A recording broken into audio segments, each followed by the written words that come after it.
Hello, everybody. Josh Brown here, back for another great episode on Franchise Euphoria. Well, today's episode is brought to you by IndieFranchiseLaw.com, a leading resource in the franchise space to help you if you're considering buying a franchise, turning your business into a franchise, or growing your business through a licensing or franchise structure. So go on, check it out, IndieFranchiseLaw.com. I think you'll find a lot of valuable and free information as you continue to kind of weigh franchising and licensing and the growth of your business. Without further ado, I hope you enjoy today's episode. All right, on today's episode of Franchise Euphoria, we're going to do things a little different here. My guest on today's episode is Sean and Jennifer McManus, and they recently purchased a Party Princess Productions franchise. Now, they are super new to franchising, and so we thought it would be interesting and fun to have a brand new franchisee who's just getting things going to kind of talk about what that experience was like going through researching the franchise and where they're at today. So for those of you out there who are thinking about getting into a franchise, this will be an excellent episode, as well for folks who want to get a sense of what prospective franchisees go through as they review a franchise product. Well, Sean and Jennifer McManus are lifelong veterans of the entertainment industry. Sean has been singing in bands since the early 80s and makes a living at it since the mid 90s as a professional singer, performer in several various genre-based Las Vegas style shows. Jennifer has been dancing since the age of 2 and has danced professionally as a Dallas Cowboys cheerleader, where she did USO tour in Iraq, Afghanistan, and Kuwait. And she was also a Dallas Mavericks dancer and a performer at Disney World. They are the newest owners of the franchise Party Princess Productions in Dallas, Texas. And Party Princess provides princess and superhero character rentals for parties of all ranges, from birthday to private to corporate events. So really think you'll find this episode unique and interesting. So enjoy my interview with Sean and Jennifer McManus. Hello, Sean and Jennifer. Welcome to Franchise Euphoria. How you doing? Hey, Josh. It's great. We're so thrilled to be on with you here. Well, excited to talk to you guys again. In full disclosure, obviously I've worked with you on the franchise that we're going to talk about today, Party Princess Productions, and, partaken in part of that experience of what you're going to talk about today. So excited to reconnect with you. Yeah. We feel, well, at least I do. I've listened to about 240 of your episodes, so I kind of feel like I should have a Franchise Euphoria diploma hanging on my wall. But, we're real That's it, thrilled. Sean? You haven't listened to any more? However many you've got, that's how many I've listened to. So that's for sure. But we're definitely taking pride in being probably the least accomplished entrepreneurs that you've ever had on your show. So we're really excited about that. I don't know about that. I think that's modest of you. I think that's a good jumping off point. I mean, obviously you guys are married with a young family, and it's not your first foray into business, but into franchising. Take a couple minutes, tell about each of your backgrounds and how that kind of tied into the franchise that you ended up purchasing. Sure. Well, I'll start. I've been a musician performing in bands since the early 80s. Started making a living at it in the mid 90s, and have been blessed to have a great career for the past 24 years now, making a living at it. And this was a good kind of franchise that we found. Jennifer, she's done a lot of entertaining herself, and I'll let her say her quick background. I'm a dancer. And so a lot of my background includes college dance teams. I was a Dallas Mavericks Dancer, Dallas Cowboys Cheerleader. And then I spent 2 years at Walt Disney World dancing and performing there as well. So this business for us just kind of came as something natural to me as a performer, and having that Disney experience to be a part of Party Princess Productions. How did you first hear about Party Princess Productions? Well, when we first got married in 2016, we had already started about starting our own business. Jennifer had been doing what she was doing for a long time, still loved it, still had a great passion for it. And obviously I can't begin to explain my blessings for being able to do what I've done for so long. But we want to kind of take something into the next phases of our life and be able to, pass something on to our children and just do a great business together. And so we started talking about franchising. We met a guy who came over to clean our house, and he started, telling us his franchising experiences, and he led us to a franchise broker. After kicking that around for a year or so and discussing different business opportunities with some pretty successful people, we kind of came back to this broker, and we called him up, and he came over, and he gave us 4 really great opportunities that fit our lifestyle and what we've done really well. 2 of them were kind of boutique fitness places. One was a pool company, a pool cleaning company, and the last one was the Party Princess.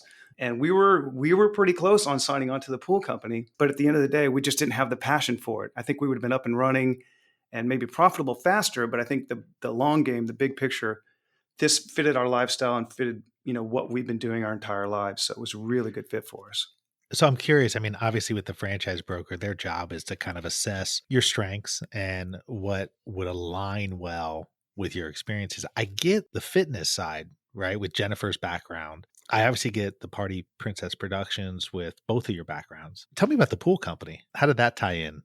That's not something I wanted at all, ever. I mean, what was the justification for that? I mean, I think it's instructive because, a lot of people, when they're looking at franchises, they do what you did. They go to franchise brokers and there's tons of them out there.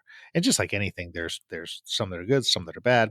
But I'm curious, what was the process for your broker to get down to those four? I think for us, especially with the pool company, right after our marriage, we had a honeymoon baby. So Sasha came 9 months later. Mhm. And then on her first birthday, we decided to start trying again. And 9 months later, we just had our son. So for me, especially, one thing that I had expressed to him a lot is that I still wanted to be a full-time mom, and that being a full-time mom was very important to me. So something that we could do to work out of the home and be a family. And we're both a little bit older starting out with our family. So just having that time and having those experiences was something that was very, very important to me. So I think the pool company was something that he thought we would enjoy because it's something we could do out of our home and something where we could pick when we wanted to work so that we could have family time. Right. And I think the biggest reason might have been the cost involved. Right. The cost for starting the pool company was maybe 30 or 40% of what it was to start Party Princess. But at the end of the day, it's like I said, we looked at the long game and it was the better play for us. And it was just a better fit. We know more about it. We know how to do auditions. We know how to perform. And so this was just a real good fit for us. It sounds like it fit quality of life as well. Yeah. Yes. Yeah, for sure. Yeah. Well, so I mean, for those who don't know, tell about the Party Princess Productions franchise. What is it? What do you guys do? And where do you offer the services? So they're a nationwide entertainment company. They provide high-end birthday party character entertainment, specializing in princess parties, superhero parties, and Star Wars parties, other themed events. And they've got the Broadway grade handcrafted costumes, along with the wigs, and just the quality of the cast. I think is really what sets this apart from. There's a lot of companies out there doing it, but our company is able to get better actors and just ensure the most authentic performances for the special occasions. So they've got, I think, a little over 20 around the country.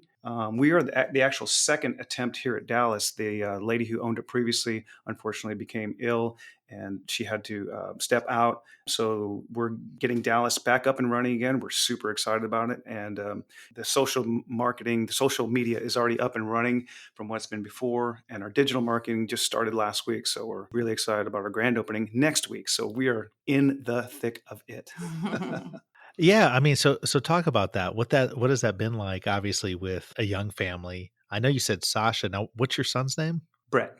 Brett. Okay, Yeah. so Sasha and Brett, you got a young family. I know quality of Very young. life. Yeah. Yeah. Yeah, very young. Quality of life. Quality of life's obviously top of mind. Important. Making an income is important. Having a business that you can control. With the Party Princess Productions model, you as the franchisee owner operator, what is it that you guys are charged with doing on a day-to-day basis? Well, obviously, auditioning the actors and the talent. We're in charge of the costuming and wig maintenance, in charge of the booking the parties, and making sure that we're taking care of the clients as well, and aligning the actors with the parties on the weekends. Most of the parties will be on the weekends. We'll have some corporate events during the week, but most of our stuff is going to be happening on the weekend. And there's a whole bunch of different details that we're still in the thick of learning, through the That's why I last. love having you guys on because, Yeah, like, as we talked about pre-recording, is like, so often on my show, it's, a franchisor or a franchisee who's kind of past this stage, right? I mean, right. they've already been doing it for a while. You guys are like right in the thick of just We're very green. getting Yeah. going. Well, and not to mention, Josh, that we don't have any experience in this, right? We're lifelong self-employed 1099 entertainers that really jumped into the deep end of the entrepreneurial pool, right? We don't have any swimming lessons. We don't have a life preserver. We told them right up front, I was like, you know what? We're going to do this, but we're going to need a lot of hand holding, a lot of whiteboarding, maybe a few diaper changes along the way. And it hasn't been easy. It's been definitely challenging at times. I think due to our lack of experience, we just don't know what we don't know. So it's been a lot of challenges, along with everything we have going on in our personal life with, just being newly married and having a young child. And then, I'm not sure if I told you, but we remodeled the house last year that I decided to do myself that I'll never, ever do again. Oh my You know, gosh. yeah, that was just the craziest thing ever. And then we bought a franchise. And then, that right as my wife was 7 months pregnant, my father passed away. And then the baby shows up 6 weeks later. So, we've done a lot of adulting in the last couple of years. And so this has been a serious challenge. And so we were kind of talking about this earlier. It's like, man, if we can go through all the adulting we've done and start a business at the same time, other people with a few challenges in life, I think I have no excuses. Well, yeah, I mean, if you can make it through this part of it, I mean, Yeah, certainly the hardest part, right? Because there's so many unknowns. Are you guys both? I mean, Sean, are you still singing, and I Jennifer, are am. you still dancing? So you're still doing, what you were doing in your prior career as you get this going? I am. Yeah, I'm still performing 2 or 3 nights a week. And that lends itself well to this because it's just a Friday and Saturday night thing, typically, maybe occasionally a Thursday or Sunday. And there's a couple times a year when we'll do 5 shows in a week. But Jennifer is able to help out, and she's just great with kids.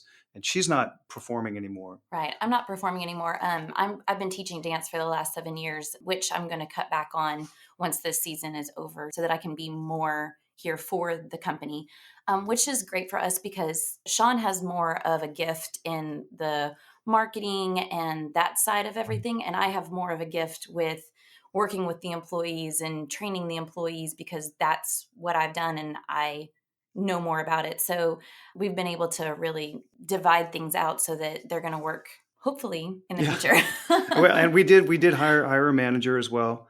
Oh, That you we're did? yeah. So it's something that we're having to dig in deep, into our resources of how we're paying people right now. But we're looking at the long game and check back with us in a year or two and see how we're doing. Well, I mean, so with this kind of a franchise, I mean, what mechanisms have you found best in terms of trying to get people to sign up and do these parties? Obviously, this is a popular thing. I mean, there's a Right. lot of people out there who love the idea of having a princess party for their birthday. What's that been like, and what's the competition been like for you, and how's that been just getting going with this franchise? Well, again, I don't think we have enough experience to speak from that.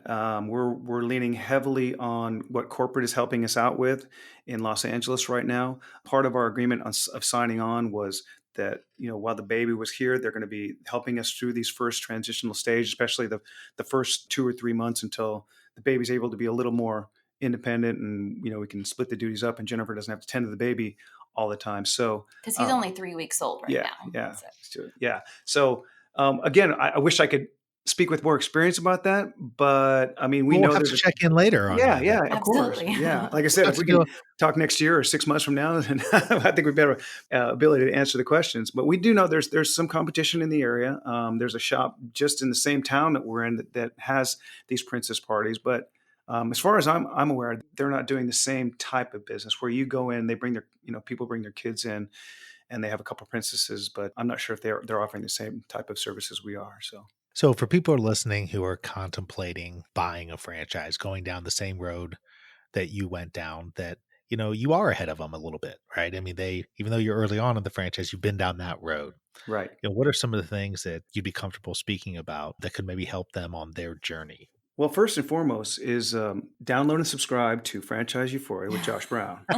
Oh, thank you. Yeah, Shameless yeah, plug. Yes, thank you. yes. No, seriously, just listening to so many episodes. I think when we first started talking to the franchise broker, I found your podcast and was on 1.5, 2 times speed at the gym and everywhere. And Jennifer, you got to listen to this guy. This guy's really good. And so, it was great to be able to finally talk to you and meet with you and work with you. And you've been a tremendous resource. And Josh is not paying me to say this. I mean this. I And so, appreciate it. Thank yeah, you. no, you've been a great resource. Take the lessons that you're giving out to heart, and again, check back with us in a year or two and see how we're doing. So But on 2 times speed, do I sound like Alvin from the Chipmunks or something? Or, I guess I'll have to see what I sound like on 2 times yeah, no, speed. you just talk really fast. You're talking so sometimes I have to slow it down to 1.5 speed. But it is interesting talking to you in real time. My brain has a hard time adjusting and processing your voice when it's at normal time. So Well, are you happy going with a broker, right? Going that route? I mean, some people do, some people don't. I mean, some people go and find out more about franchises just by doing research online. I'm always a fan, and I will always tell people, go with a broker or a consultant because they're right, able to find more information. But then, hire an attorney, hire somebody who's going to be Right. objectively on your side to really vet the system. exactly. So, I mean, would you recommend going with a Absolutely. broker? Yeah, our Yes. franchise broker was very instrumental in helping us out. Again, not knowing what we don't know and jumping into a business we don't know anything about as far as being a business owners and franchise owners and doing all of the stuff that entails. Having our franchise broker there was just a tremendous service, and he was a great go-between. When we're talking to the bank and the lender and finding the lender and dealing with the agreement and dealing with the franchise. Even like sitting down with you probably at the outset and figuring out, okay, what are you guys interested in? What are you looking Exactly. Right. for? And they have a network that they can then pull from.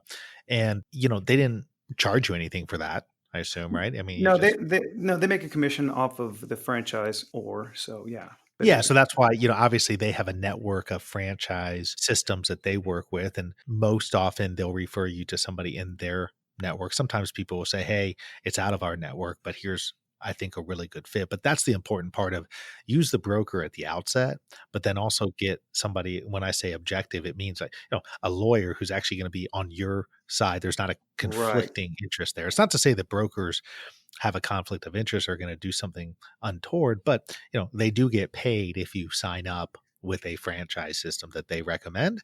So exactly. you want to vet that. But one of the things I always think is fantastic about the good brokers is that once they've gone through and sort of done their assessment, personality, interests, financial capabilities, all that stuff, they are able to get some pretty good detail on the franchise systems that they ultimately recommend. And I think more so than you can get online. Would you agree with that? Oh, absolutely, yeah. I mean, we could research all day online for weeks and weeks and months on end, but when we speak with somebody who's been in the business for 40 years, who has just that many resources at his fingertips, and not to mention he didn't just sell us the franchise and walk away, right? So he's been with us every step of the way. He was super knowledgeable, just a great, super nice guy, and so it was a really good experience, I think, from that standpoint.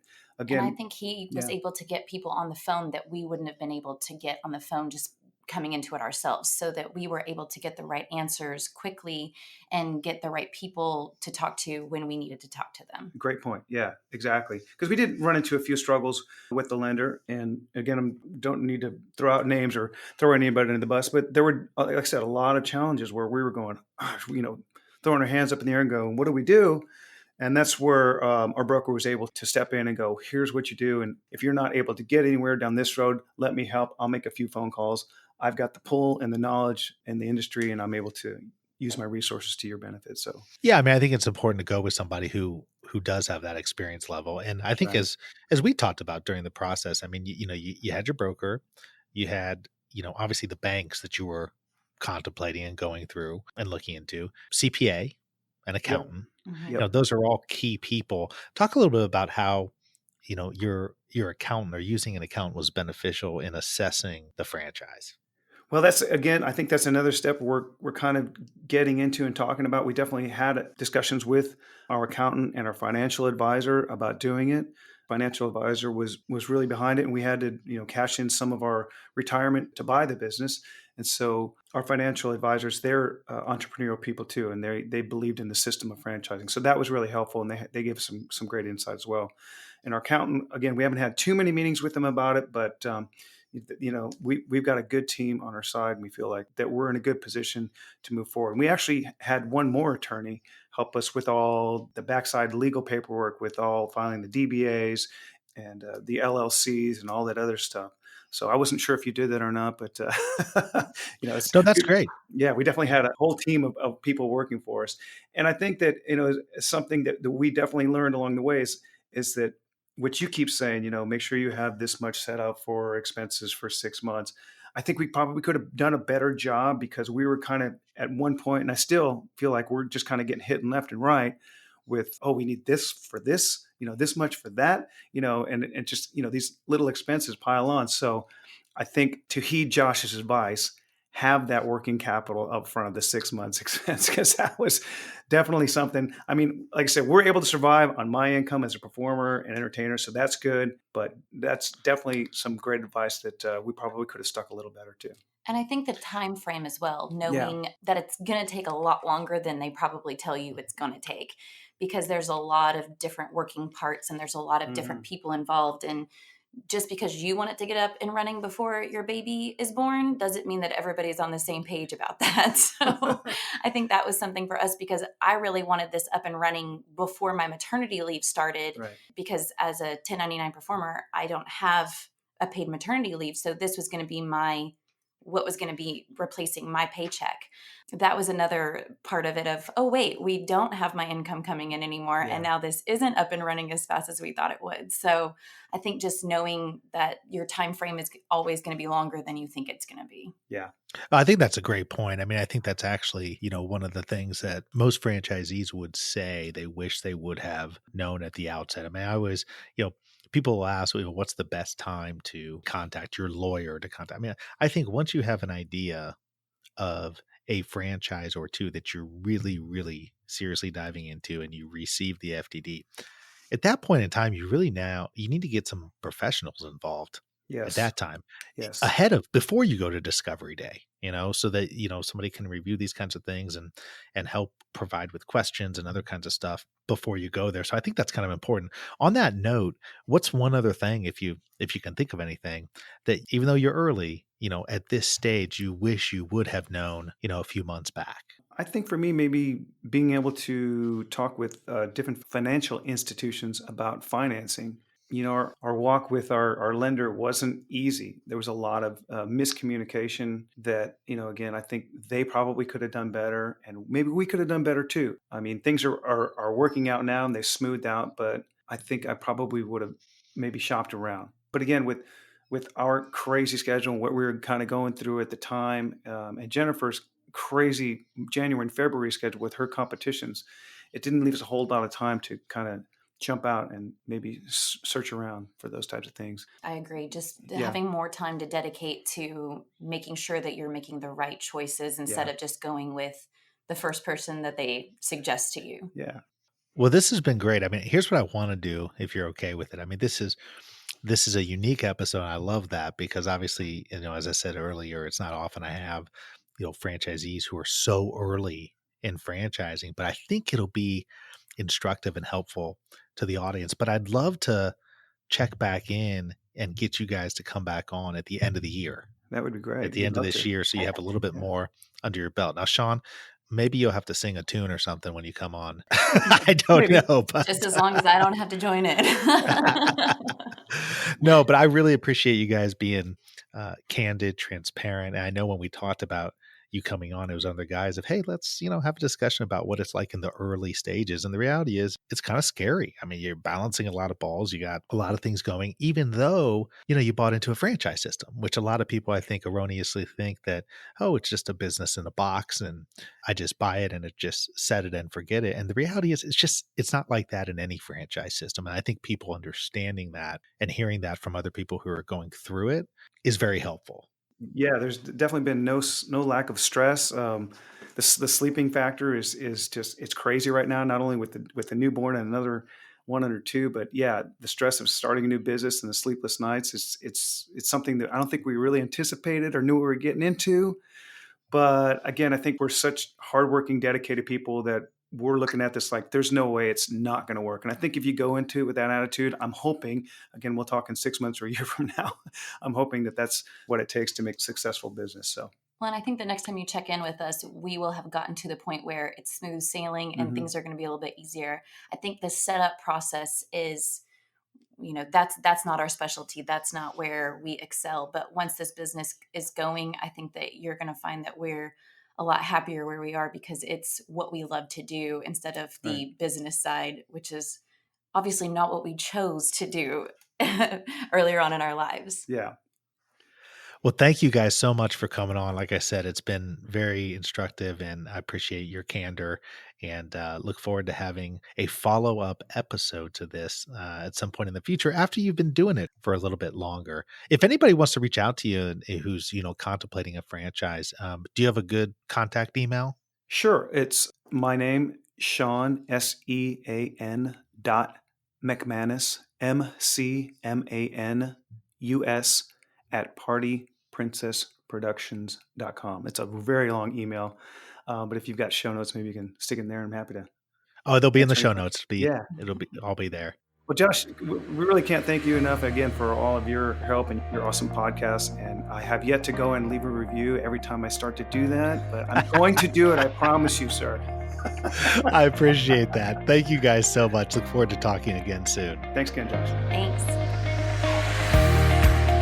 Thank you so much for tuning in for another episode of Franchise Euphoria. If you enjoyed this episode or have enjoyed the podcast in general, I would really appreciate it if you could go to iTunes and leave me a rating and review. It really helps to get this podcast out to more and more people. So the easy way to do it is go to iTunes and in the search box, put in Franchise Euphoria.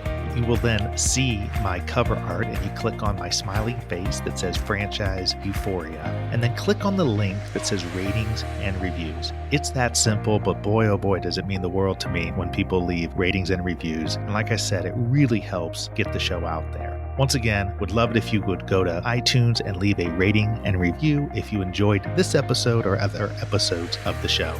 And until the next time, happy franchising.